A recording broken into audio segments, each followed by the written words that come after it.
My name is Will, and let me also extend a welcome to you here this morning. If you're a visitor here with us, it's really good to see you. Please do stick around after the service, spend some time with us. We would love to get to know you. I feel like every time Gordon Crawford leads the service, I learn something new and wonderful. And I did not know that TCF was renowned for beards. I wish someone had told me that before I shaved this week.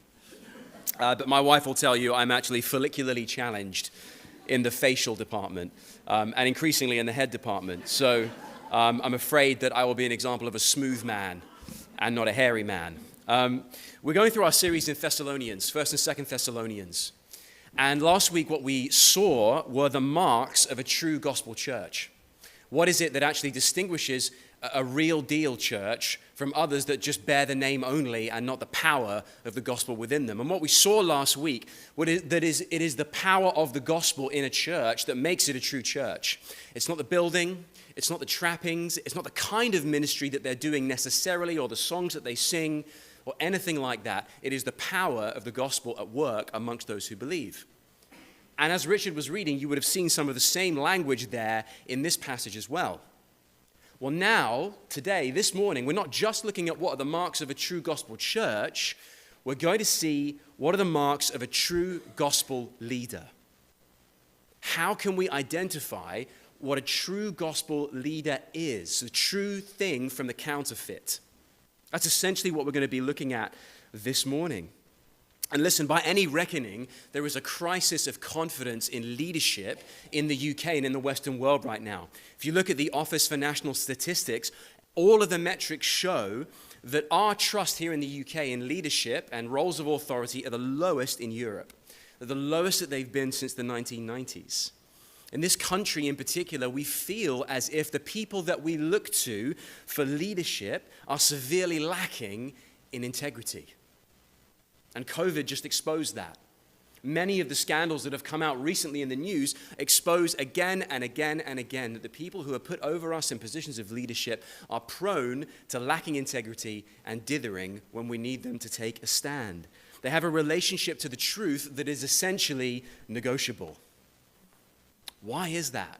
Have you ever wondered why that is? Why are we living in a society where that is so prevalent? It seems that everywhere you turn, people are just out for themselves and not there to serve other people. What are the marks of a true leader? And not just a true leader, but a true gospel leader.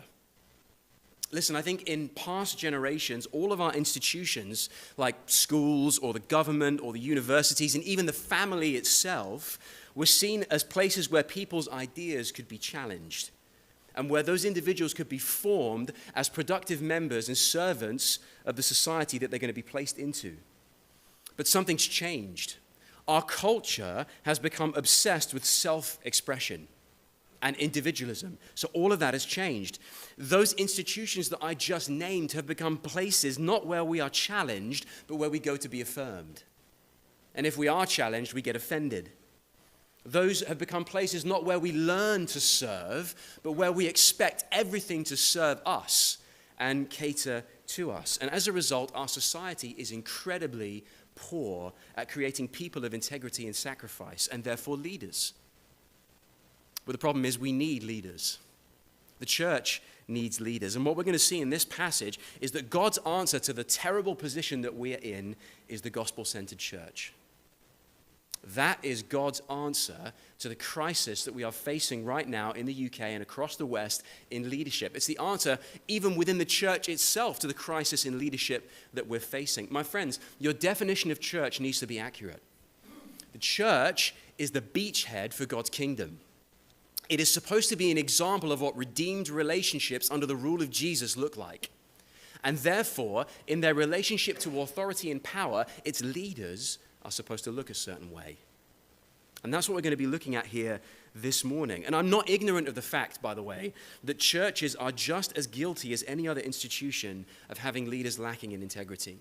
Every single one of us has been through churches or have had family members that have been through churches where leaders have failed in their duty to care for others, have failed in their integrity, have failed morally. Now, I know that some of you here this morning might be sitting there thinking, well, I'm not a leader. What possible relevance could this have to me? You know, you're not in a position of responsibility right now. You're not an elder. You're not a pastor. You're not a deacon. You're not an evangelist. That's true. But it is your responsibility to identify and appoint those leaders within the church. So this message here is relevant for you this morning. Getting leaders right is crucial for the health of the church. So you're not off the hook here either, I'm afraid. You can't just switch off this morning. So often when it comes to leaders in the church, it's like finding a tortoise on a pole. What do I mean by that? If you were walking along up Canal Hill, maybe, and you found a tortoise on a pole, you'd be pretty confused. You've got no idea how it got there. It has no idea how it got there. You're both pretty sure that it shouldn't be there, but you're suspicious that if you try and get it down, it might bite you. That's the position with leaders in the church. So often they're just like tortoises on poles. They don't have any idea how they got there. Someone put them there. They might want to get down, but they're so used to being there that if someone tries to get them down, they'll try and bite you. What is the mark of a true gospel leader? And Paul gives us 4 marks here this morning, 4 of them. And it's interesting because he does those 4 marks in the images that he uses. And they're these 4 images: the steward, the mother, the father, and the herald. Steward, mother, father, and herald. Those are the 4 marks of a true gospel leader. I'm trembling here this morning because I stand here as somebody who's called to be a gospel leader in this community. Yikes. But let's look at each of these in turn. I'll try not to tremble too hard. Steward. Have a look at verses 3 to 4. Now, even though the word steward isn't found here, you can see the idea in verse 4 when Paul says that he was entrusted with something. Paul was entrusted with the message of the gospel by the risen Jesus. And in the ancient world, a steward was a manager of a large estate with a significant amount of authority. They had a rule over a lot of different aspects of the life of an estate. But at the same time, a steward was usually a slave themselves. They were ultimately accountable to the lord of the estate who had bought them. The life of a steward was all about one thing: accountability. Accountability. Authority wielded with accountability.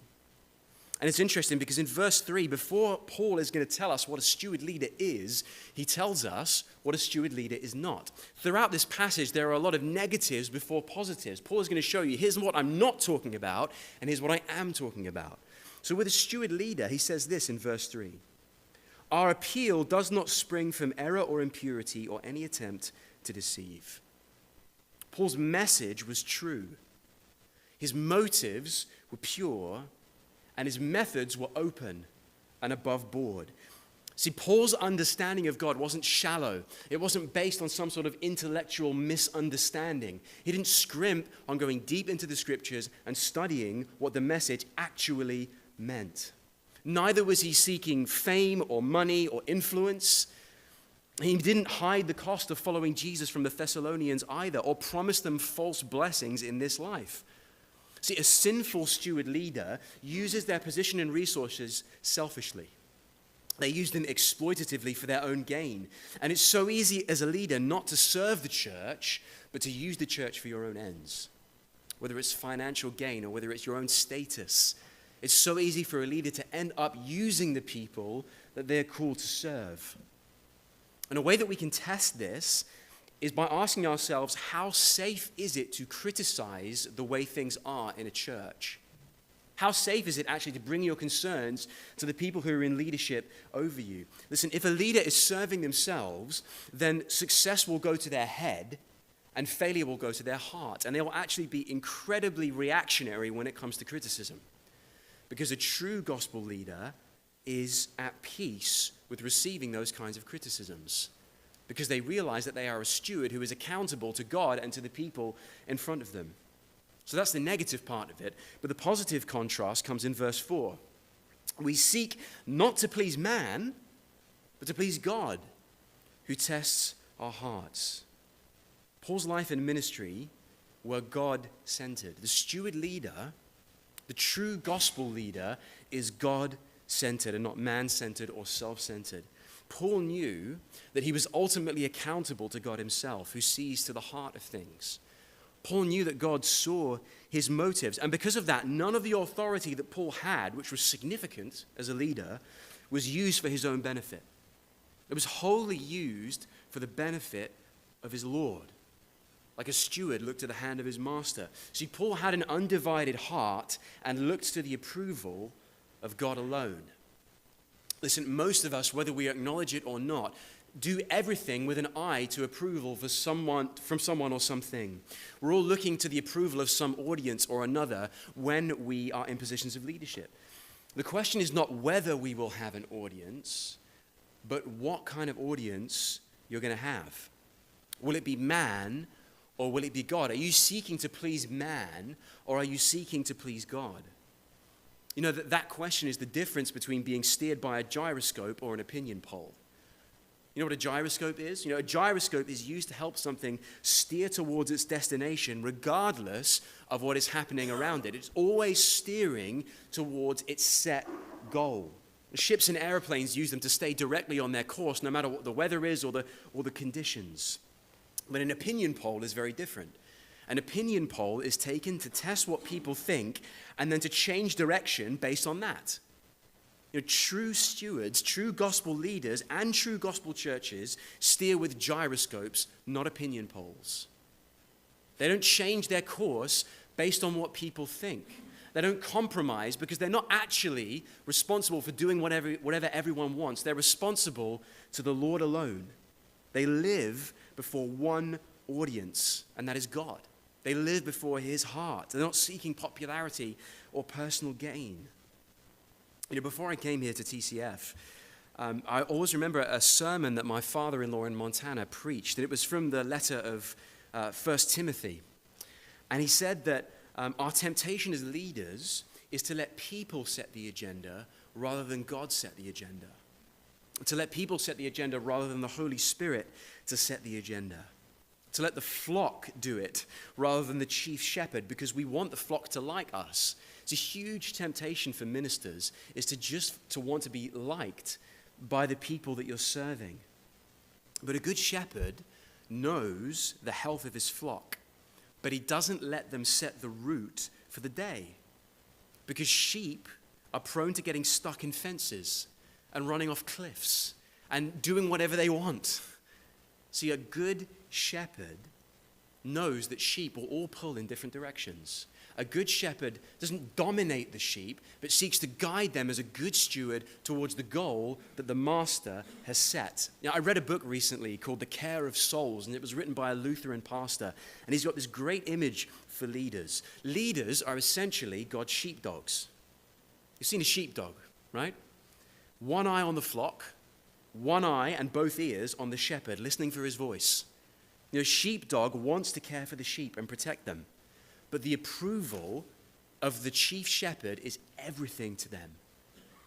You know, like a good sheepdog, Paul existed to serve God, not God to serve Paul. So Paul wasn't disappointed when things went wrong, because he wasn't the one setting the agenda. It was God, his Lord and Master, who was setting the agenda. And Paul here in Thessalonica was just seeking to steward what God had given him. He was living before the heart of God alone. He was seeking to serve his Master as a steward. And our leaders should seek to do the same. So that's the first image, the steward who is accountable to his master. And as people in the church, we need to hold our leaders accountable to the calling that they have been given by God. That is your responsibility as much as it is ours as leaders to be responsible stewards. But the second image I love because it's so surprising. See, Paul says that the mark of a true gospel leader is that they are like a mother. They're like a mother with a nursing infant. Look at verses 5 to 8. So in all the contrasts in verses 5 to 8, the most important one, actually, you'll find in verses 6 and 7. Nor did we seek glory from people, whether from you or others, though we could have made demands as apostles of Christ, but we were gentle among you, like a nursing mother taking care of her children. See, that phrase, could have made demands, actually in the Greek means something like we could have thrown our weight around. We could have crushed you. We could have dominated you. We could have demanded things of you. See, a leader may have a sense of accountability to God, but that's not enough. Many leaders throw their weight around and make demands of others based on their status. But Paul says one of the key marks of a true gospel leader is motherly gentleness. That is what we should require of our leaders, motherly gentleness. To be a good leader, you have to learn to be a good mother, even if you're a man, even if you have no children. Paul says we would do so well to learn from the mothers in our midst and observe from them how a true leader exercises their authority with gentleness and with self-sacrifice and laying their lives down for the children under their care. And the reason that I'm so glad this mothering metaphor is here with the others is because Christians tend to think the main problem with leaders in the church is lack of boldness or is lack of faithfulness. That can be a danger, as we'll see, but I would argue that we're forgetting the other side of the picture. The other major problem with the leaders of the church is actually a lack of gentleness. It's actually a lack of motherliness. It's actually a lack of compassion. Listen, all of us will either fall on one side or the other, but the gospel shapes leaders that will have both, or at least be growing in both. Listen, if you've known me for any length of time, you will probably have found out that I'm not a very confrontational person. If you confront me with something, I tend to get a little stressed and tangled in my own words. I tend to stumble through things. I start to sweat. So I know that I need to grow in being more forthright. I acknowledge that. But others may need to learn that they cannot just throw their weight around and bruise those under their authority, getting what they want or even what they think is right through brute force. That is not what a leader looks like. God cares about the means as much as he does the results. And think about it, we would rightly criticize any mother who was harsh or uncaring towards their nursing infant, wouldn't we? Sometimes we would seek to even remove that infant from their care to rescue them. We move to intervene in that kind of behavior.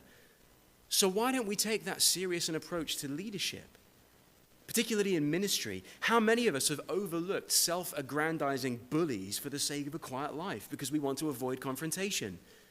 Paul says that if your leaders are not tender like a nursing mother, then they shouldn't be a leader. Then they shouldn't be there. It's a high standard. But I don't want you to think that this motherly metaphor is all sweetness and light either, that ministers of the gospel are supposed to be pushovers. Mothers are not pushovers, at least mine wasn't. Listen, talk to any of the mothers here. They will tell you that it requires incredible grit and indeed even a degree of suffering to raise a child well. Sometimes you have to plant your feet and say no to the child. Sometimes you have to put them on the naughty step. There is a way that a mother wields authority that is incredibly gritty. Sleepless nights, blood, sweat, and tears, visits to the doctor's room. All of those things are required to be a good mother. Gentleness is needed, but if you look at verse 8, you'll see that sacrifice and tenacity is also necessary. Motherhood demands your whole life. It demands your very self, and it doesn't end, I'm afraid to say. You keep pouring out. You keep giving of yourself. When Paul says, we gave our very selves to you, he is saying that he poured out his life like a mother pours out her very life for her children. And the thing is, mothers are glad to do it. Mothers are glad to give it, even though it's hard, because they love their children. Leaders don't just tolerate those people under their care. They love and even at times like those people under their care as well. Now, parents don't always like their children, but there are times where they do. There are qualities in their children that are growing that they seek to love and nourish and nurture. See, the role of a steward is accountability, but the role of a mother is all about gentleness and nurturing with incredible grit. They carry, nurture, and nourish a child with their own body, both before and after birth. Radical gentleness, affection, and hospitality should mark leaders in the church. Listen, when you are looking for leaders, whether it be for pastoral ministry or eldership or a deacon or for ministry, are you looking for tenderness, gentleness, with grit? Do they wield their authority like that? That is the kind of leader that you should be looking for. Leaders that don't treat those under their leadership as if they were somebody else's children, but their very own children. those are the kind of leaders you should be looking for. That's the second thing. But the third thing is the flip side of that. The role of a father, not just a steward, not just a mother, but the role of a father in verses 9 to 12, especially verses 11 to 12. For you know how, like with a father with his children, we exhorted each one of you and encouraged you and charged you to walk in a manner worthy of God who calls you into his own kingdom and glory. See, not that mothers don't also teach their children and exhort them and urge them, but Paul was using images familiar to his culture. In that day, a father was the one who was normally responsible for the moral instruction of his children. You know, we live in a society where education happens outside of the home. But in Paul's day, education happened inside the home, and it was usually the father that was responsible for instructing his children to prepare them for the world and the society in which they lived. It was the father's job, essentially, to socialize them, to teach them the values of the culture in which they lived and the ways of doing things in that culture which would bring honor to the family. And in the same way, leaders in the church are supposed to re-socialize their children in the faith. Nobody is born naturally into the church. Every single one of us is born again into the church. And there's actually a lot of things that we have to unlearn about being in the world. We have to unlearn a lot of the world's values and approaches to money or sex or power or influence or friendships or forgiveness. We have to relearn all of those things. And Paul is saying the role of a good, true gospel leader is that they will re-socialize you into the kingdom of God. They will teach you and exhort you and require a life of you that is consistent with the gospel itself. That is another mark of a true gospel leader.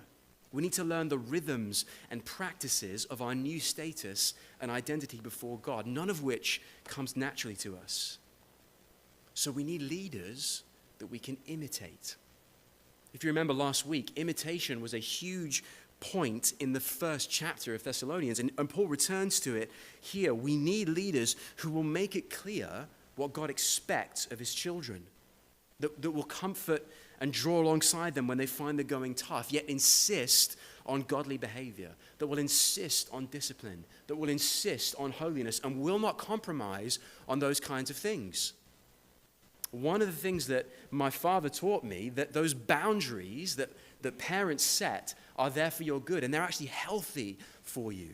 And they're so necessary for us if we're going to be a thriving, gospel-centered church. But we've got to be honest with ourselves here this morning. Nothing could be further from what we expect of our leaders nowadays than this kind of fatherly discipline. We expect leaders simply to manage things competently in the church while requiring of us as little as possible.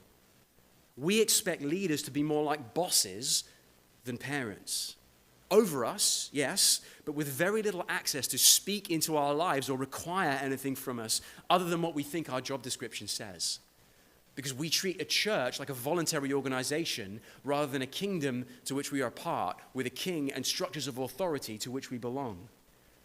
So the problem is, I think we've totally fallen asleep to the reality of the world in which we live. The Thessalonians hadn't. The Thessalonians were suffering for their faith. They knew that as the church, they were on the front lines of a spiritual battle, and they needed fathers to teach and discipline them how to live in that hostile environment. Persecution had taught the Thessalonians that easy believism and half-heartedness would spell the death of their church in Thessalonica, and therefore the death of hope for anyone else in that city. There was a professor that I took a class with last year online, and he said something that I'll never forget. Here's what he said. As the church, we don't believe that our souls are in peril, and so we are indifferent to the fitness of the leaders who are responsible to guard us. We value their personability and their academic credentials over their backbone, over their refusal to compromise and commitment to do whatever it takes to present us whole and with joy before God's throne on that great last day. Is that what you require of your leaders? Do you look mainly for leaders that are simply nice, Or do you want leaders with backbone? Do you want someone with steel in their spine? That is what Paul is saying we should require, along with these other things, of the leaders in our midst. But if we're honest, we don't want leaders to require too much of us. So we, in turn, require too little of them. But Paul is saying we need fathers in the faith. Not just mothers, not just stewards, but fathers. And I know at this point the fear is that with those kind of leaders, they could so easily abuse that kind of authority. They could really, really do some damage by throwing their weight around, which Paul says he refused to do. But the very real abuses of the rule don't let us off the hook. You've got to remember the tenderness and affection of a mother combined with the at times tough teaching of a father. True leadership has both masculine and feminine qualities. You need both if you're going to be a well-rounded church and a well-rounded leader. Now, I know that these kinds of images are controversial because many of us have had complicated relationships with our fathers on earth. Many of us have had examples of fatherly discipline that maybe have gone too far. And I understand that. I understand it can be hard for us to get the balance right between tenderness and toughness. Some fathers are too tough and therefore they embitter their children. Others are too tender and they lose the respect of the children under them. A true gospel leader combines the tenderness and toughness, encouraging both trust and respect. As I was reading all the commentaries this week, there was an ancient writer called Seneca, and he sums it up really well, I think. Here's what he says the kind of leaders you should look for.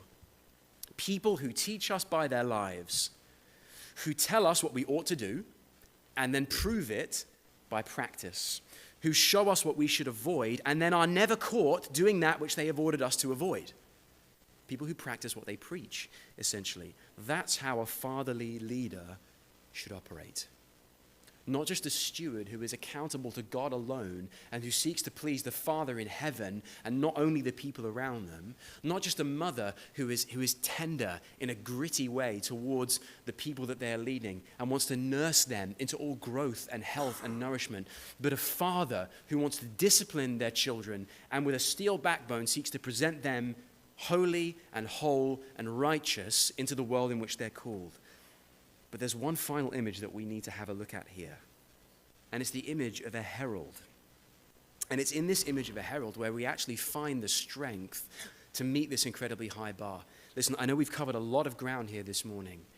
And I wonder if this has felt as heavy for you this morning as it has for me this week. I am one who is called, along with the other elders, to lead you in the ministry of the gospel. God is going to hold us accountable for where this church goes and where it ends up. And this is an incredible burden for us to shoulder. And for any leader in this church, whether you're a deacon or whether you're just leading children's ministry or whatever it is, whether you're leading a small group, this is an incredibly high standard.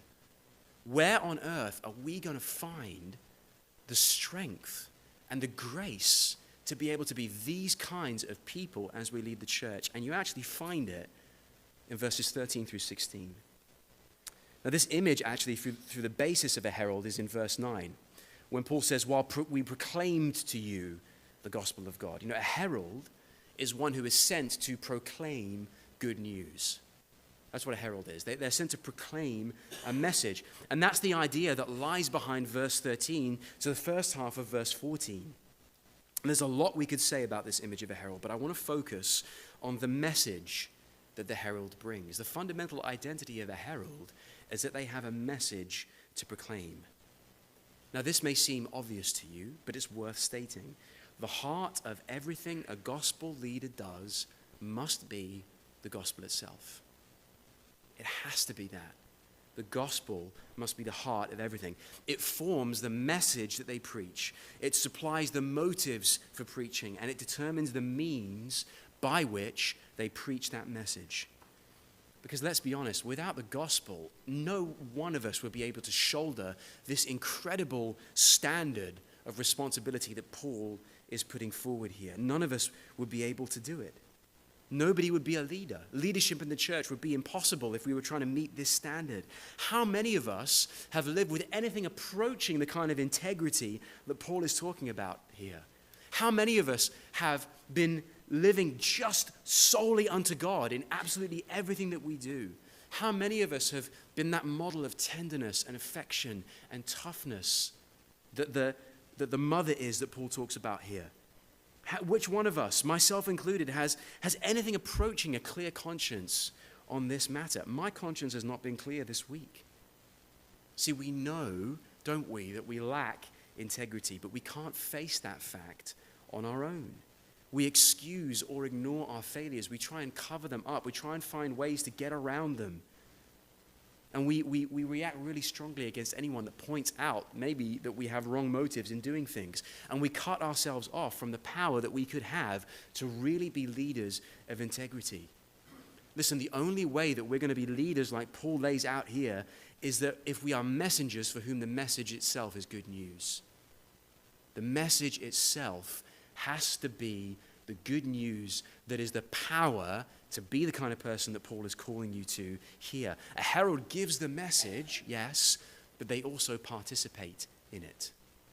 They participate in the message that they bring.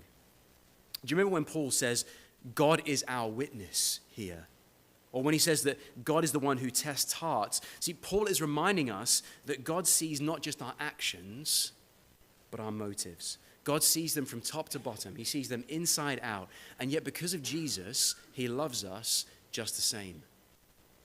He loves us. He wants us to be holy and pure and blameless before him. You see, the gospel exposes our sin for what it is. It shows us that we were so lost that we needed the only person who has ever lived with total integrity, the Lord Jesus Christ himself, to come and die for us to restore that which we couldn't keep ourselves. So the gospel is the only way that our lack of integrity can be exposed and yet healed at the same time, because we are unconditionally accepted by Jesus. There's another place in one of Paul's writings that absolutely changed my life. I was at seminary, and I was going through a crisis of knowing whether I was called to the ministry or not. I was approaching the final year of my studies, and this incredible weight fell on me because I didn't think I was ready to go into the church. I didn't have the power to do it. And one of my friends directed me towards Paul, saying, I know a lot of people have been criticizing me, he says, but I'm not actually aware of anything against me. My conscience is clear. But actually, for me, it's a very small thing whether I am judged by you or anybody else, or even myself. It is the Lord who judges me. Wow. For Paul, the opinions of the people that he was leading, or his own self-recrimination, meant nothing to him. He knew that it was the Lord that judged him. But he also knew that the judgment on him, because of the gospel, was not guilty. And that, as a leader, is what he was living out of. He wasn't living out of the approval of others. He wasn't living for the success of the ministry. He was living and feasting off of the message that, as the herald, he was entrusted to bring. He knew that judgment had passed on to Jesus instead of him. He knew that he was unconditionally accepted. And that's not just good news for leaders, that's good news for each one of us here this morning. We all lack integrity, but the only one with any integrity was treated as one without integrity, so that we who lack integrity could be treated by God as pure, holy, righteous, and blameless. That is the message that needs to be good news for the messenger as well. As I close this morning, it would be futile for me just to hammer on your will and say, be a better person, be a person of integrity, be more gentle. You're not going to do it. I'm sorry. The gospel is the thing that is going to empower you to do that. You know the word that Paul uses at the end of verse 13 for the gospel being at work among believers is the same word where we get energized from? Is the gospel the thing that energizes you? You know, last week we looked at, didn't we, the gospel being dynamite in a church. The reason that the gospel can be dynamite in a church is because it is energetic amongst its leaders. So if you're a leader in the church here this morning, can I call you to make the gospel energetic in your life? Look to the message. Let it be good news for you as well, because the kind of leaders that we need are those leaders that have nothing to gain, nothing to prove, nothing to hide, and nothing to lose. That is a true gospel leader. Let's pray. Lord, who is sufficient for these things? We need help. We need help to be this kind of church that we talked about last week. We need help to be these kind of leaders that you have called us to. But thank you for the gospel that releases us from all condemnation and gives us the power and the love that we need to be the leaders that you call us to be. Lord, help us to be those kinds of people, we ask. In Jesus' name, amen.